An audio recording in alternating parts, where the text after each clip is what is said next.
Have you ever stopped to think, would having the reputation of being an executive level coach help you in your career or business?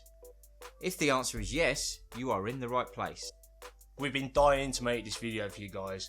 If you want to earn a reputation for being awesome at coaching, then keep watching.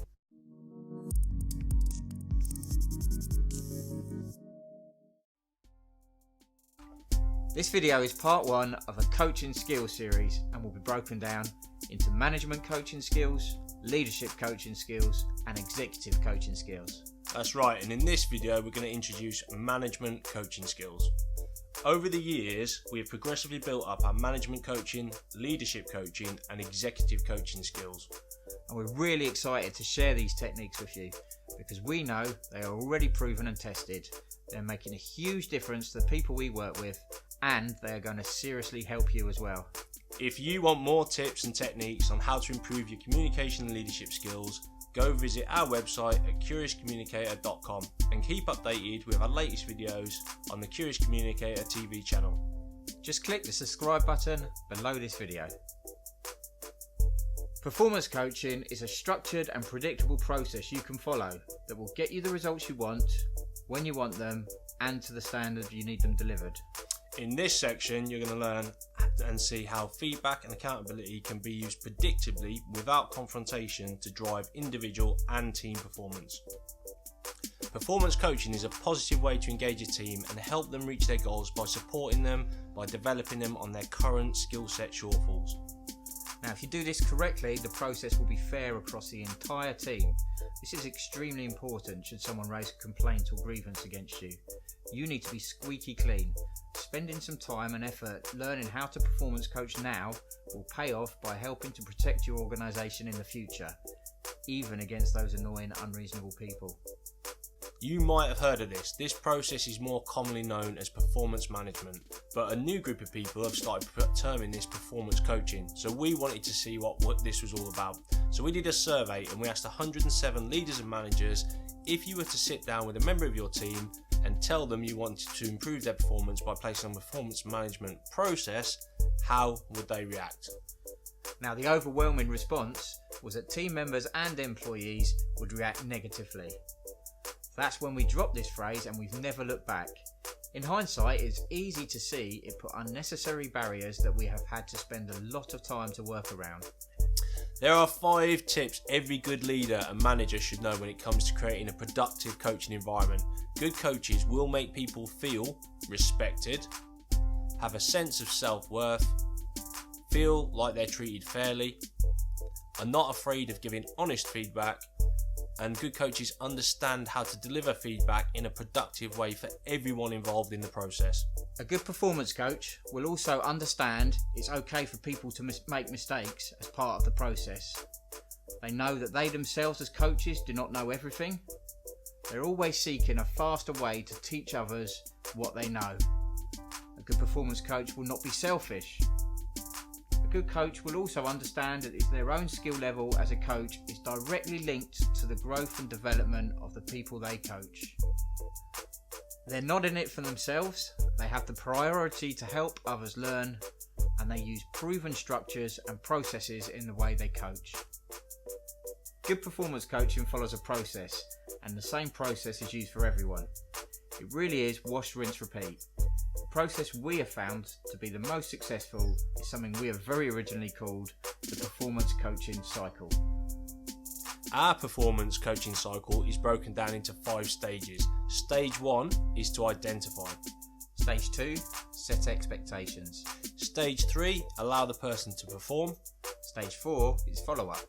And stage 5 is to review and restructure the coaching process.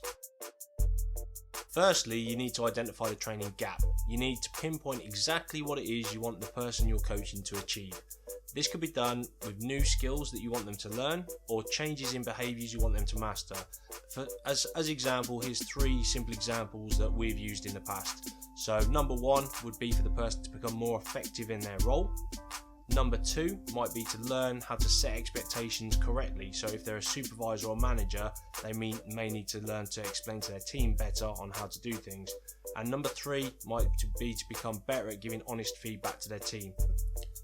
And remember, they're going to need help from you to find out what their goal should be. They're not going to know what it is they need to do next. If they did, they'd already be doing it. So this is stage 2. Next, you need to set your expectations on how the coaching will be managed. You need to decide what you want to achieve and identify what you need to achieve it. And the last thing is to set a time frame in which you want to achieve it. Now remember, setting expectations is a foundation of all good communication. It is crucial that both you and the person you are performance coaching understands exactly what it is you are working to achieve. Stage 3 is allow the person to perform. Now it's time to let them put everything that you've taught them and they've learned into practice.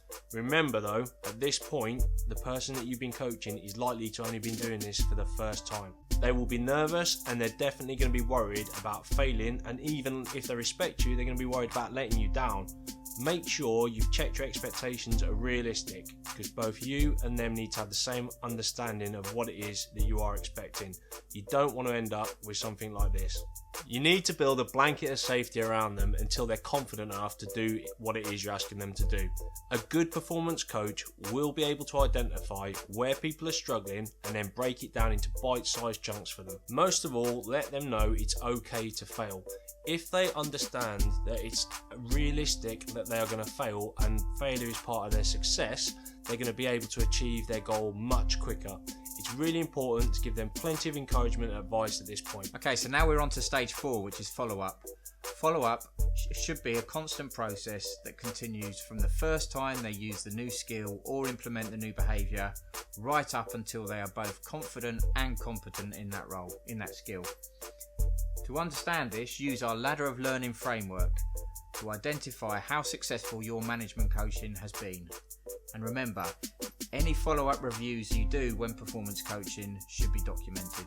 And we use a very simple stop, start, continue format. When reviewing their performance, it helps them to identify what they need to stop doing, what we want them to start doing, and what they need to carry on doing that they've already achieved. You may need to complete a few of these, especially if there is a behaviour or a skill that you are coaching that is particularly difficult to master. And the environment you use for a follow-up meeting is really important. It has to be a quiet place where you won't be interrupted. If you need to complete more than one follow-up meeting, try to leave a pre-agreed period of time between the reviews, for example every 2 weeks or once a month. And documentation is a critical part of performance coaching. It allows both you and your team members to keep a written record of their progress with clear points for them to work on to continue their development. It can also be used as a point of reference when it comes to coaching others through a similar skill or behaviour. In other words, each coaching success you have becomes another tool in your management coaching toolkit. This means you'll be able to use these to speed up the training process. This gives you a huge advantage when working in competitive environments where you need the success of a good performing team to stand out from the pack. That brings us on to the final stage, stage 5, review and restructure. Once you reach the end of the coaching process, you should take the time to reflect on how it went and the difference in performance on the person you are coaching. So you're going to look at things like, was the coaching a success? Did you achieve everything you set out to achieve? And what could you have done differently? If the coaching was successful, then that's great. You can move on to something new.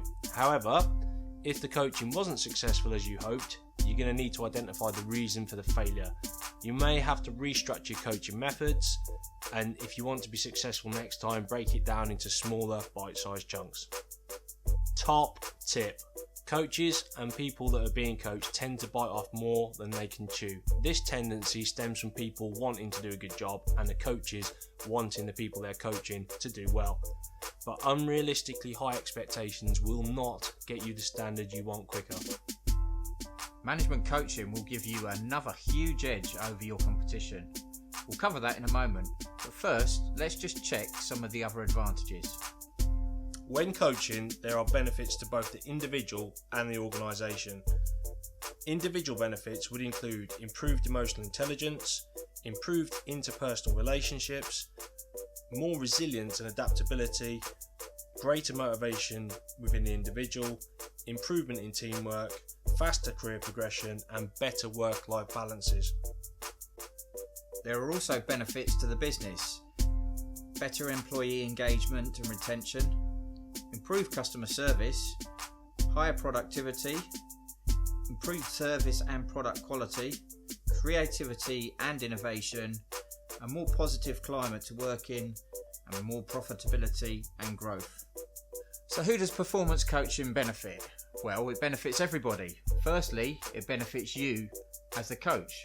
You will significantly improve your own understanding through teaching others. The biggest sign that someone is skilled in what they do is their ability to teach it to others. By following this process again and again, you will become accomplished at corporate coaching. Now, this is something that many managers claim to be, but they are not.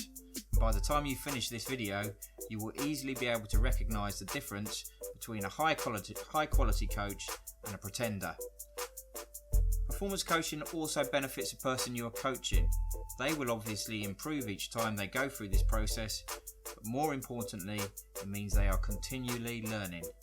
In management coaching, teaching others is a very efficient use of your time. Okay, that's it for the management coaching technique. We hope this video has helped you develop your coaching skills so you can go on to build your reputation as a high performing coach. If you've learned some cool stuff on today's video, make sure you subscribe to the channel right now. Just click on the subscription button below this video. Also, if you want more tips to help you improve your leadership and communication skills, head over to curiouscommunicator.com and sign up to the newsletter. You'll receive exclusive tips and techniques that we do not share anywhere else, and it's all free. Now it's your turn. Which of today's techniques have been most useful to you? Are you going to use the performance coaching process? Or maybe you really benefited from the learning pyramid method of improving your coaching skills? Either way, let us know by leaving a comment below right now. Structured and predictable process you can follow. Let's do that again. Oh, mate. It's you. That's your cue. Oh, it's my cue. You can remember that. Coaching environment. Good coaches So remember to change the settings on their laptop. It is easier if you stick to the slides. But yeah. Our performance cycle is broken down into 5 stages. Stage 1 is identify. Performance coaching. You said performance cycle. Did I? Yeah. Let's do that again. Right. Okay. So fucking hard to remember. Only 3 words. Performance coaching cycle that we invented. That's ours. Okay, ready? Yeah. And stage 5, review and restructure the performance. This. Try using our ladder of down into